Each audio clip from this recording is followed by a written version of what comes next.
ચૂંટણી હારી જવાના ભયના કારણે કોંગ્રેસ દ્વારા દેશમાં કટોકટી જાહેર કરવામાં આવી હોવાના આક્ષેપ સાથે જિલ્લા ભાજપ દ્વારા કાળો દિવસ ગણાવી વિરોધ કરવામાં આવ્યો હતો.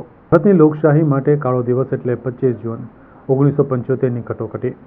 ઇન્દિરા ગાંધી દ્વારા 25 જૂન 1975ના રોજ ચૂંટણી હારી જવાના ભયના કારણે કોંગ્રેસ દ્વારા દેશમાં કટોકટી જાહેર કરવામાં આવી હતી.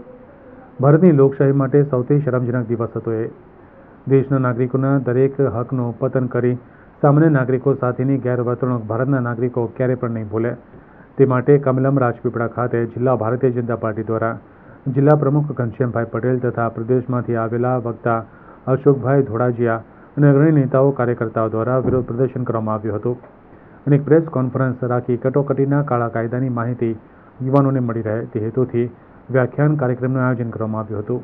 અને 75 વખત બંધારણમાં સુધારા કર્યા એમ કહે છે કે ભાજપા બંધારણ બદલી નાખશે. હા, અમે સુધારો કર્યો. કાશ્મીરમાં આર્ટિકલ 370 હટાવી કારણ કે અમારું કમિટમેન્ટ હતું.